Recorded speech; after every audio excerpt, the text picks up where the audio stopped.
Hello, ukes and ukets. In this video, we are going to talk about chord shapes.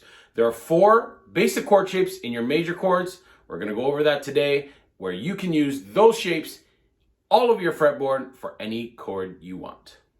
Stay tuned.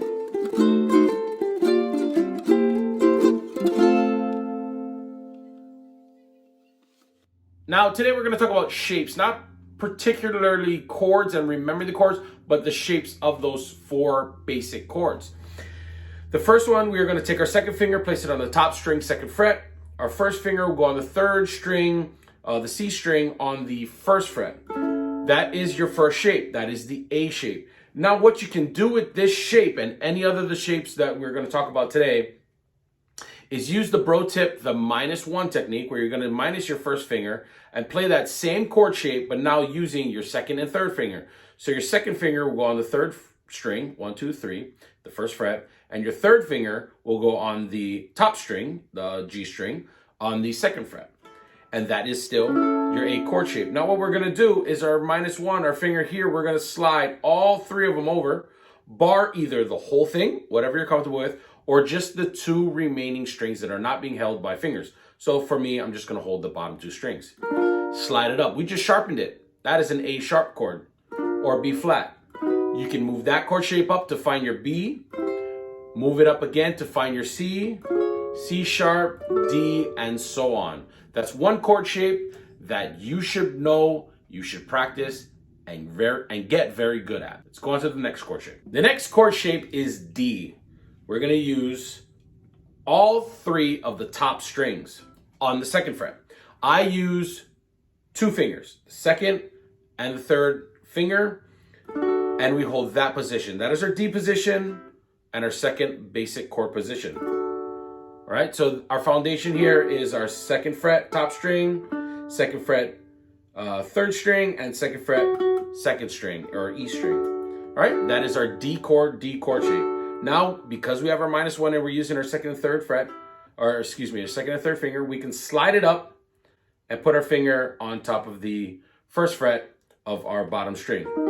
We just sharpened it to make it D. Sharpened it again to make it E. Sharpen again for a 2nd position F, and so on and so forth. That is our 2nd position, the D, the top 3 strings of your 2nd fret. Next position is easy. It's the F chord. Looks kind of just like the A position, but you're going to bring your first finger down to the 2nd string. So starting off, top string, 2nd fret, skipping the C string, and adding our first finger on our 1st fret on the E string. That is our F chord position, or our 3rd chord position that we'll be using. Now let's go ahead and use the -1 technique. So we're going to minus that 1, play our 2nd finger, put our 2nd finger on top of the 2nd string on the 1st fret, and our 3rd finger, or ring finger, on top of the top string of our 2nd fret. And that is our F chord.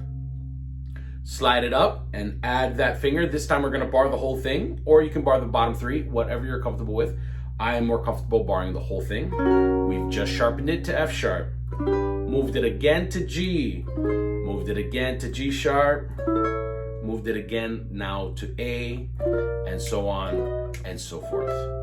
That is your 3rd chord position. All right, and your 4th and final position is the easiest. It is the C chord position. We're going to place our 3rd finger over on the bottom string of our 3rd fret. That is our C chord. We've already got the -1 going on. We're going to slide everything over to our 4th fret. You may not be able to stretch that ring finger, so you can use your pinky over on the 4th fret, and barring the 1st, we've just sharpened the C chord to make C sharp again, to D again, D sharp again, E. So on and so forth, however you feel comfortable. Those are the 4 basic chord shapes. I hope you enjoyed this video. If so, please go ahead and strum on that like button. Check out the channel, come back, subscribe to it, put the notification bell on so you don't miss any bro tips, any tutorials, play-alongs, vlogs, and whatever have you going on with the project and going on in the ukulele community. Hope this changed your ukulele lifestyle. We'll strum again another day. Aloha, mahalo, and God bless.